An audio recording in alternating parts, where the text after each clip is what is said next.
Hello and welcome to the 𝗏𝗏𝗶𝗏𝗏 podcast, and I'm your host, Chris Holland. Now, firstly, I do have an apology, two apologies for you. I am a little bit under the weather with the flu at the moment, so if you hear some sniffling and whatnot, that is why. I do apologize. However, I'm now actually 2 days late from recording this podcast due to this, so this is as good as it's going to get for this week, so I do apologize. Anyway, today's topic is going to be builder brokers. Welcome property investors. This is the 𝗏𝗏𝗶𝗏𝗏 podcast. If you're a property investor or you're curious about investing in property in Western Australia, this is the podcast for you. The reason for that is we're not going to hold back. We're not going to sugarcoat things. We're certainly not going to bullshit you, and we're going to exploit everything that you need to know. There's a lot of negative press at the moment in WA regarding building, and it doesn't have to be.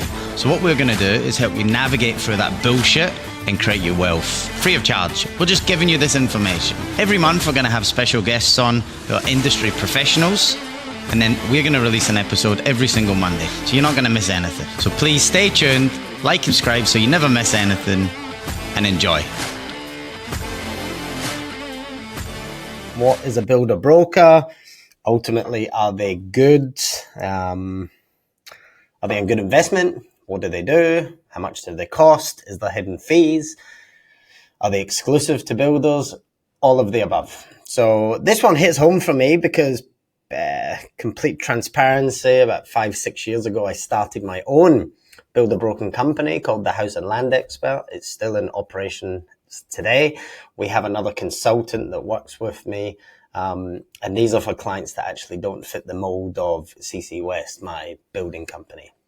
So straight off the bat, basically, I think builder brokers are great. I really do believe there's a place in the market for builder brokers. And yeah, I think everyone should engage one, to be completely honest.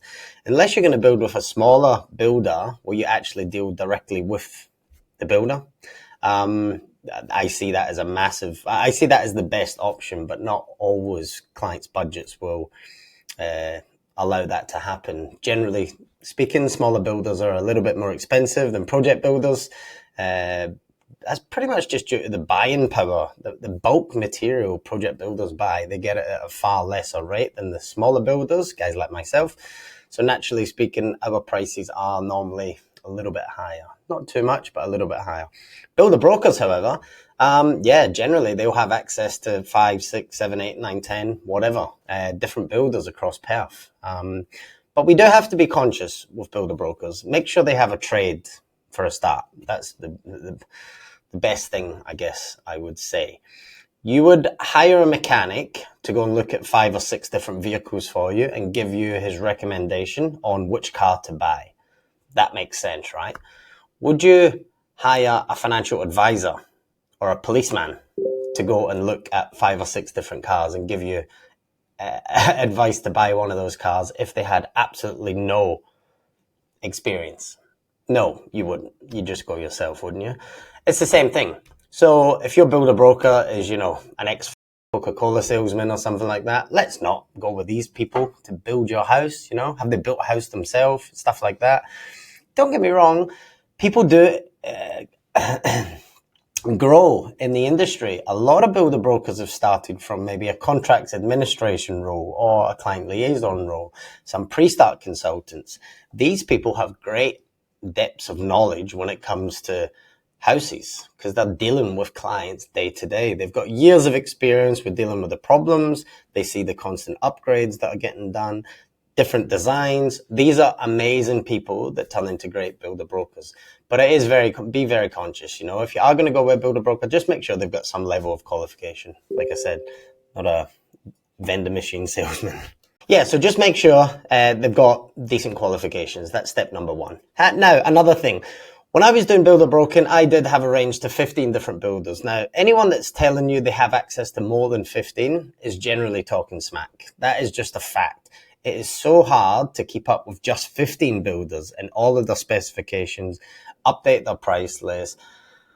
Any more than 15, honestly, I don't believe a builder broker is working with more than 15 straight off the bat. And if they are, where is their loyalty, right, to the builders? It's all good saying, hey, I can sell for 25 different builders, but Do you think those builders are really going to work with that builder broker? No, I don't believe so. But let's look at the positives of a builder broker. If you're a client, you're short for time, it's your first home, you've got no idea where to start, you might need some help with finance, for instance, blocks of land, negotiating land prices for you, weighing up the pros and cons of this estate as to this estate, a builder broker is an absolute amazing fit for you. They will have, or should have, loads of experience, and they'll have communication with the land agents. They may be able to negotiate and discount you a bit of price. If they've been in the game a few years, also what happens is if a block of land's on hold, say it's the last one in the estate, if the builder broker is, or any sales consultant for this matter, but generally if the builder broker does a lot of business and they're well established, they might be able to get that block of land for your client as opposed to whoever currently has it on hold. So there is a lot of pros and cons. Now, the most important thing I think, or the biggest offer of value you get from a builder broker, is they have the price lists generally of all the builders they work with. So let's just say I've got 5 builders that I work with and they all fit within your budget. If I get an independent plan done up, or we look at a plan from a builder, on all the similarities in size and inclusions, it's very easy to determine the cost with the value per builder. So essentially, if one builder's 4x2 is coming back at $400,000, but it includes this, this, and this, well, the other one's coming in at $460,000 and it doesn't include this, this, and this, well, it's quite obvious, you know what I mean, which builder we're probably going to go to. The other thing a builder broker should be doing for you is liaising directly with the client as like a bit of the meat in between the sandwich. He deals or she deals with you, the client, but then deals with the builder directly on your behalf. Now, this is really important for an experienced broker, a builder broker, I should say, because this is different to mortgage broking, right? As we know. So, but yeah, basically, what happens is a lot of builders, obviously you listen to the SiteWorks podcast, and that's the biggest rot in the system. Variations in price increases can often get stopped to clients when there's a builder broker involved. And I'll just give you a very simple example. So there's a 4x2 that's $400,000 and we've signed up for it, right? Now you go and do pre-start, you find out that your standalone bathtub's not included, for instance. You go to pre-start and you get a quote for the standalone bathtub. Now you thought it was included, but it's not. The builder broker will engage and check over your plans. And if it's not included, that's okay. But when the builder comes back and says it's going to be $2,400 to install this bathtub, high chance the broker should step in and go, whoa. This spec bathtub only costs $700. We've already included plumbing and et cetera, and tapware. Where's the additional costs? Basically what I'm saying is if the builder starts to take a bit of the piss, the builder broker can object and get you it for cheaper. Now, this is the difference. When you're a one-off client going to a builder and you've already signed a contract, they can kind of charge you whatever they want when it comes to pre-start and variations, and essentially your hands are tied a little bit. If they do that to a client who's represented by a builder broker and that client has a negative experience, well, that affects the builder broker's business for a start. So secondly, are they going to promote more business to go to that building company? Absolutely not. They're only going to, generally speaking, they only work for builders that do the right thing by clients. I mean, if they're not, then they shouldn't be in business. But generally speaking, most people have good ethics and they only work with good builders that do the right thing by their clients. So if the builder was to take the piss essentially and upcharge the clients or hand them a heavy variation or a SiteWorks increase, generally speaking, you would like to think the builder broker will not proceed in selling for that builder anymore. Now, that's a lot of the pros. And so again, I'm going to reiterate, I do think builder brokers are great. I think everyone should at least consult with one, as long as they're educated and have some experience in the industry. I think they're great. Much better than going to a project builder in a display street, speaking to a display home consultant who can only sell for one brand. So once someone starts selling the product itself rather than the value of themselves, I believe the deal is done. For instance, you walk into a Blueprint Homes house or whatever, and they talk about the kitchen, $60,000 of upgrades, and it's the best value and all this sort of jazz. They don't tell you it's from China. They don't want to let you know they're prefabricated Chinese imported kitchens that you can't modify. No, of course not. They'll tell you, they're on TV and stuff like this, so they'll speak highly about how long the company's been here for and stuff like that. It just doesn't sit well for me. Get on with someone who's got great communication skills and going to have your best interest. When someone wears the badge of a company, that's their interest, not you as the client, from my experience. So an independent builder broker should have your best interest at heart. And in return, it's repeat business. Now, typically speaking, they don't cost you anything, okay? But this is like, I guess, they don't cost you any money. There's not a direct consult or a direct fee for you to work with that builder broker normally.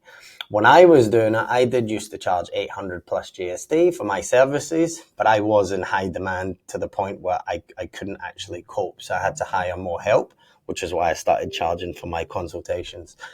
But outside of that, the builder broker doesn't actually charge you anything. But it does cost you more money. There is absolutely no question about this. So I just want to make this clear. A builder broker will get a commission from the builder, and it will either get paid to them at slab down or finance approval and or settlement. Or sometimes they can split it 50-50. I'm letting the cat out the bag. The commission ranges from about $15,000 upwards for a single story house. When it comes to a double story house, it's potentially $20,000 more. My question to you is, will this be cheaper if you go direct to the builder?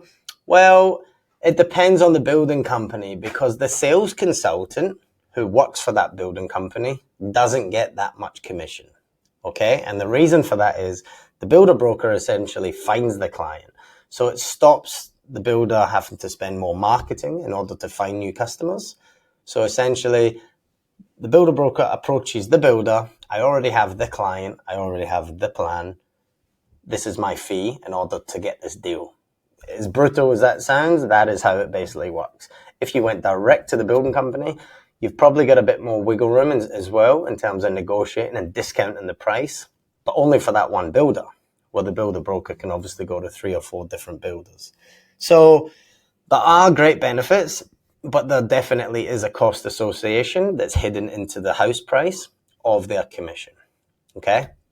Now, that's fine, because let's be honest, they're doing a great job and they could have saved you $15,000, $20,000 by going to multiple builders or weeding out the bad ones and giving you a builder that gives you a guarantee, or someone with a long history of no price increases, or potentially, the truth is, if you were to go around and speak with every builder that's offering a deal at the moment, it would take you just months and months and months of your own research. So that is what you're paying the commission for. You're paying for the experience, you're paying for the time saving cost, and you're paying for their relationships that they've already built with these builders.